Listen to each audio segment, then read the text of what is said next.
And there's a lot of power in being able to tell where people are coming from, because then you know what's working, right? We all know that feeling as a business owner where you're like struggling with, I'm putting all this effort into like Facebook ads, or I'm putting all this effort into email marketing, but is even like amounting to anything. Welcome back to Shops That Convert, the channel. And today I have an expert in Google Analytics 4, and I want to introduce you to Kelsey Parkin, who is a marketing measurement specialist.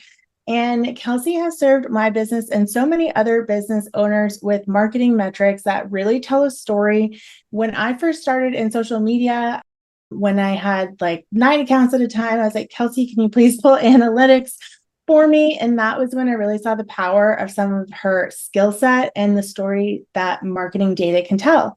So Kelsey, I'm so glad that you are available to kind of let us in a little bit more for the Shopify store owner who's like interested in data. That's kind of what I wanted to talk about today. And we got some questions from Shop Success Central, and let's just kind of get into it. Thanks for having me. I'm excited to be on a chat with you. It's always nice to sit down and chat with you. Looking at your data in Shopify is one thing, but looking at it in Google Analytics is another. So kind of why does somebody want to use GA4? I know why you want to use it, but for somebody who might be new to even considering going and digging in there. Great question. So I always think of GA4 as being kind of like an overarching platform where you can look at data from multiple different places and you can really customize it to how you want. That's the beauty of their new platform, is you can create new events. And if you want to get like super advanced, you can set up your data in a completely advanced way and track like right down to the button click of like how many people are clicking on this button or how many people are downloading like a freebie or a PDF that I have. So I think it gives you really broad of what trends are happening, what's happening with all my different marketing tactics that I'm using, but it also lets you get like to nitty gritty of like, if you have a certain thing that you're really curious about, like, are people scrolling all the way down to see my offer? That's something that you can track with GA4. So it's really powerful tool. Yeah. So I know that definitely when I teach in Shop Success Central or in any of my programs, I'm generally saying something like definitely use email marketing as a channel, definitely get a strong social presence. And then obviously we want to get ready for ads. So is that what you mean by like the different tactics, like being able to tell like where people are coming from? Exactly. Yeah. And there's a lot of power in being able to tell where people are coming from, because then you know what's working, right? We all know that feeling as a business owner where you're like struggling with, I'm putting all this effort into like Facebook ads, or I'm putting all this effort into email marketing, but is even like amounting to anything. So GA4 is something that you can use as a tool to look at to help you get out of the overwhelm and just make those decisions based on like concrete data of what's happening. Yeah, I really like when we work together, the dashboards that you've created that really say it's not just like how many people came to our website, like that number, or like sessions or visitors, but it asks a more specific question, like how effective is email marketing? And that question isn't like a number in your email platform or a number in necessarily your Shopify platform. How effective is email marketing? So I really like in your dashboards the way that you can tell that story and ask the question that's specific to the business owner. Even when you log into Shopify, you go to that dashboard, it's customizable now, which is nice, but there's still like so much there. And generally I teach traffic, add to cart, initiate checkout, conversion, and then there's your average order value and your new customers versus repeat customers. And even that can be a little overwhelming if you're just starting to track it. So how can you kind of help with the overwhelm if somebody wants to get deeper into their numbers and metrics? Yeah, I think it's just such a natural response to be overwhelmed with data, especially when you go into platforms, because we live in a world where we just have access to so much data. Like in your Shopify site, or if you have Google Analytics, you will go in there and you'll be like, oh my gosh, there's all these reports and I don't know really what any of them mean or what I should be looking at. And that's honestly one of the most common things people tell me when I get on calls with them is they're like, I've had GA4 for 2 years, but I'm too overwhelmed by it when I go in there. So my biggest advice for people when they're just starting out with data, and Allie, you kind of hit on this a little bit, is always just approach it with curiosity and don't think about like the numbers per se, but think about like, what do you want to know?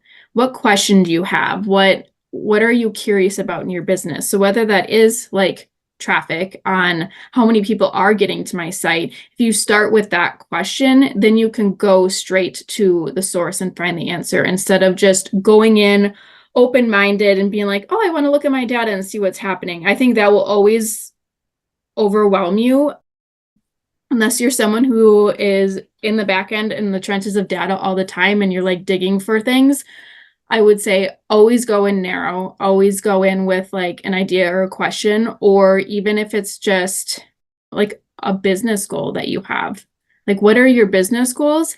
And then how are you going to track whether you're achieving that? And then once you answer, how do I achieve that? Then you know kind of what to backtrack to. Like a lot of people have revenue goals. And I think that's obviously great. We always want to make sure that we're profitable in our business, right? But I would then challenge you to backtrack of like, what do I need to track to make sure that I'm bringing in that revenue? Because revenue isn't just tracking your revenue isn't going to tell you what you need to do. So going back, like and backpedaling that of like, well, exactly like you said, well, I need traffic to my site if I'm going to get revenue. So like focusing on those touch points in that customer journey too. So I guess twofold, if you want to start with a question, or I would also say a great place to start would be to track that customer journey. Because if you're tracking that, then you can kind of see like where breakdowns might be to increase your end goal of revenue. Yeah. When you were kind of describing that and thinking back to maybe when I first dove into Google Analytics years ago, or even now, is thinking about like, we recently got rid of a Jetta that we like drove into the ground and got a new car. And I realized that I hadn't looked under the hood yet. And if you're going to look under the hood, you are probably going in there with like a specific reason, right? Like the oil, for example, or the battery. And then you would probably go into the manual and look up oil to know where to go next. But ultimately, you're not just changing the oil because that's fun. You're changing the oil because you want the whole system to run smoothly. So when you were describing that, I was like, it feels like, it could really feel like looking under the hood of a car for the first time. And you're like, there's a lot of good stuff here, but what do I really want to dig into? And then we can a good analogy. Then we can easily kind of find a solution. I have an idea of what you think, but do you feel like once you start using data, do you feel like that can change things for your business, and kind of how do you see that? 100%. I think first and foremost, I touched on this earlier of how you feel as a business owner, and you can feel overwhelmed and you're questioning like, is what I'm doing working? I think if you take a step back and use that data, it changes your perspective as a business owner to begin with, because you rely less on that overwhelm and you start taking a step back and actually making decisions based on like concrete things. And I think that changes just how you approach your business. But then, I mean, obviously using data, you can uncover things that you wouldn't have normally uncovered. For example, I have a client right now who she's selling courses and she's really pushing one of her courses right now. And she just had a web developer redo her entire website. And I do monthly data for her. So I go in and I look and see how everything's performing based on like what her goals are. And I give her suggestions from there. I had heat mapping on her website and scrolled up tracking. And we found that the homepage that the web developer designed, people weren't even getting to her main class. We have now completely like changed her homepage and structure so that her main offer is right there. And if we weren't, looking into her data, we won't even notice that that's something that needs to be adjusted, right? And there's tons of examples like that of like even email, looking at the data and looking at like open rate, for example. I pull all of her email sequences and we look at her open rate, and she had 2 that were getting like a 0.2% open rate. Well, that's a big red flag that we need to be doing something, right? Yeah. So it guides your action, and then you find things to improve your business that you didn't really know that were issues. Yeah, I love that, because we can get homepages feel really personal, I find, for people. And so we can get this idea in our head that like, oh, I saw this and now I'm going to go change my whole homepage. And taking a look at what the data says as far as how that reflects on your whole goal, that's really cool. And that's so powerful that you were able to be like, well, if you're telling me your goal is this, let's make sure that your decisions that you're making are based on if you're reaching that goal. I love that. We talk about homepages a lot as Shopify store owners, and I like guiding people on like what's really your priority on this homepage. If you're new to the site, does that come across when you look at it, like what your goal is, what your main flagship product is, or promotion? But also if you could back that up with data and say, well, when people get to the homepage, this is where they're going next. I love that. As a social media manager at the time when we first started working together, I would go and look at data and start creating new problems for myself based on like, I've gotten a few metrics in, and I'm like, now, okay, I have an idea. Well, now I want to look at this. Well, now I'm like, I've spiraled into a series of tasks that are not even related to just reporting on metrics. So what do you find is super helpful for business owners when you first start pulling their data, like the way that you do it? What do you usually hear? You touched on it earlier, and I think my focus is always on telling a story with the data, because and you mentioned I create dashboards. All the dashboards that I create for every business are different because every business's goals are different. So to me, if you can't look at that dashboard and like see how you're doing at your goal, then the dashboard is quite frankly useless. Like if you're just going to go in and be overwhelmed by it, and like it's going to cause you to like go out in like 10 different directions, and then it's not serving its purpose.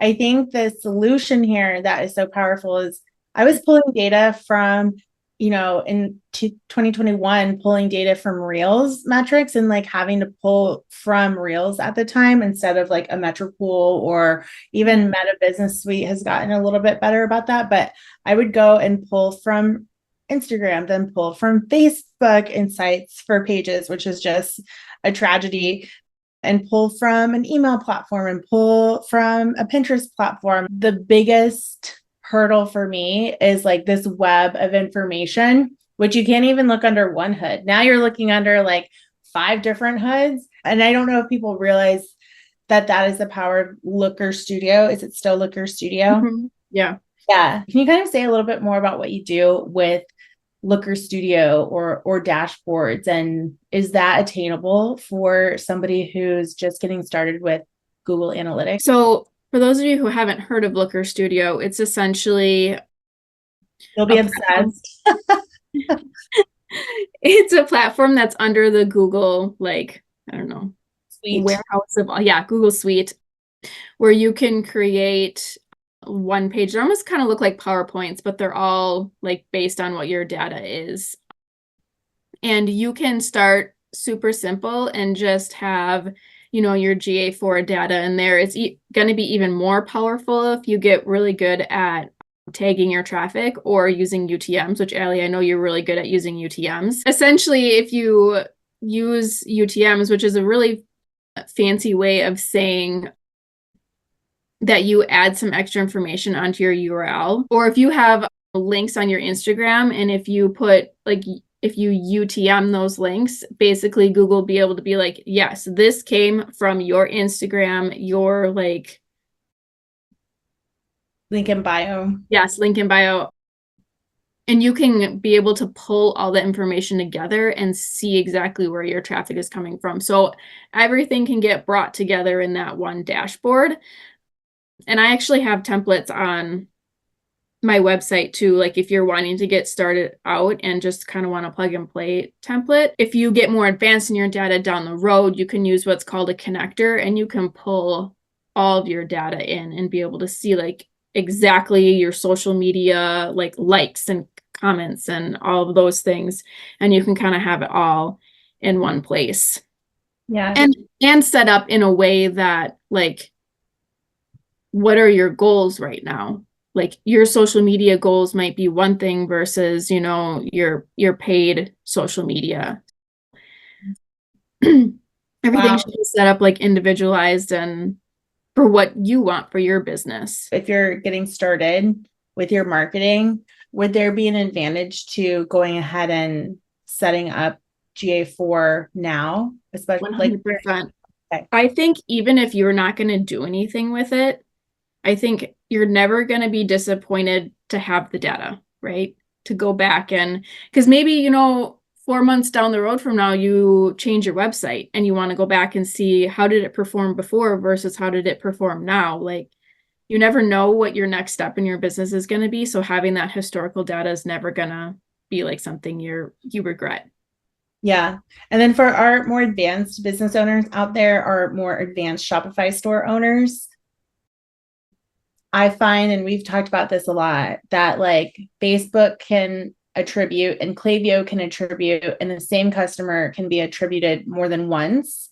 And while that kind of shows that marketing is working. So can you maybe, for our more advanced store owners who they're spending on Facebook, they have an email specialist working with them, can you kind of share what GA4 or what their metrics could kind of tell them more about? I mean, I've seen it firsthand because I'm in so many backend data world. Like Facebook is more than likely going to like over attribute, and so is like your email. Like everyone wants credit for the sale, right? And I think I find that it's not untrue. It's not untrue that somebody saw an ad and opened and clicked an email. Like that is not untrue information.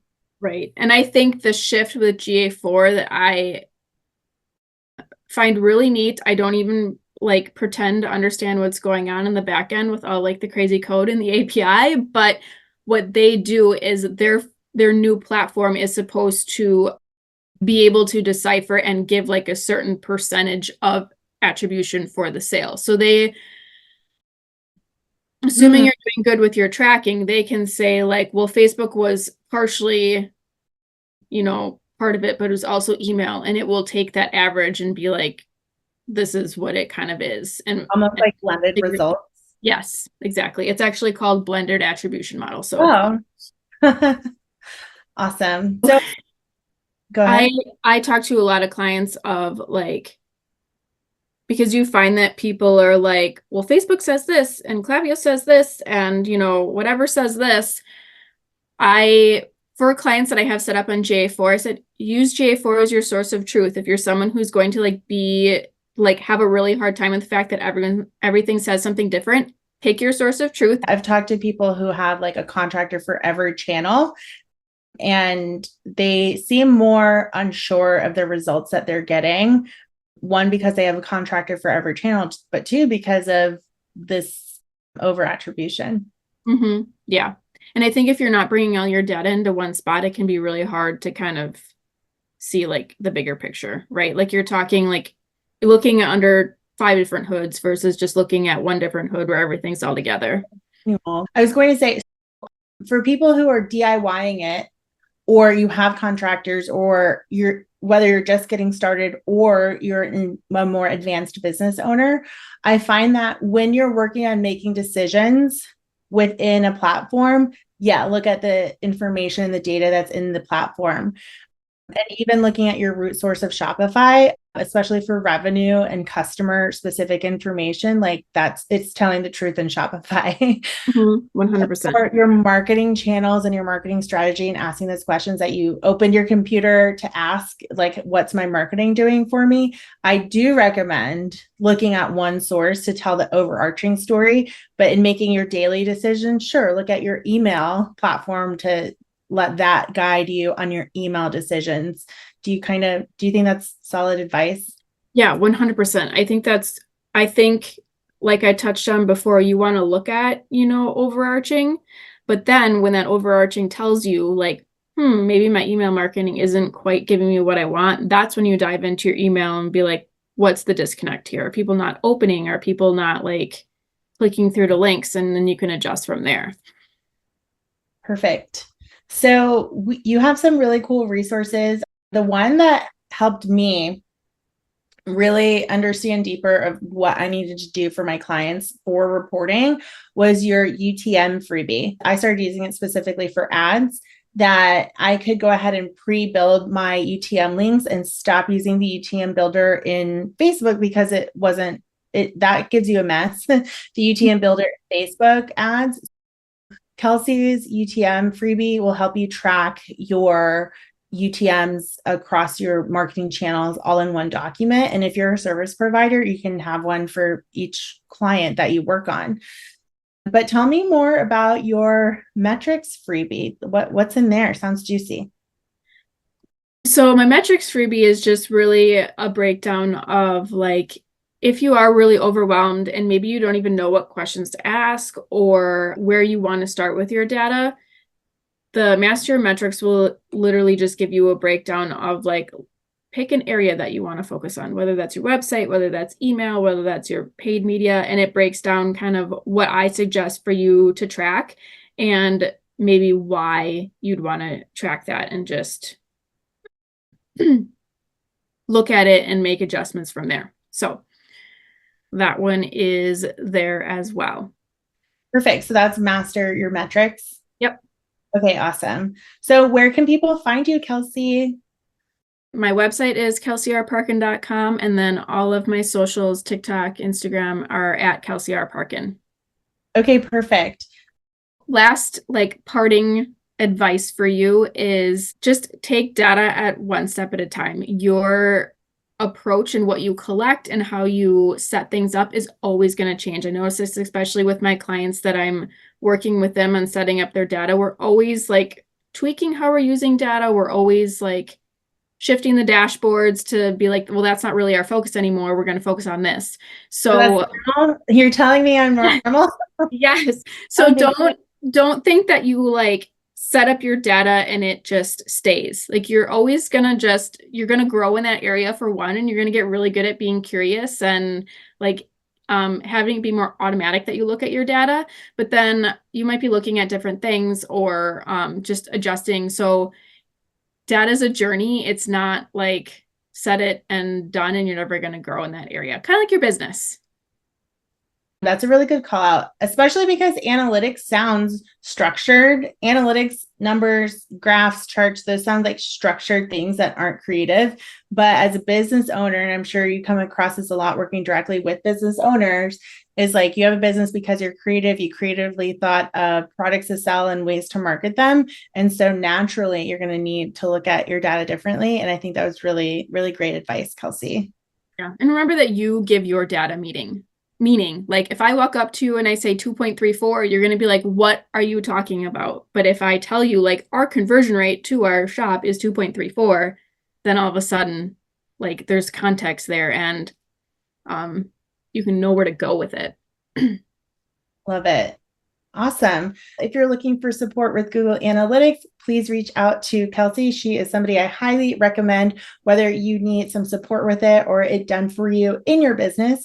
And if you are looking for a community where you can get Shopify advice, please jump into Shop Success Central over in school.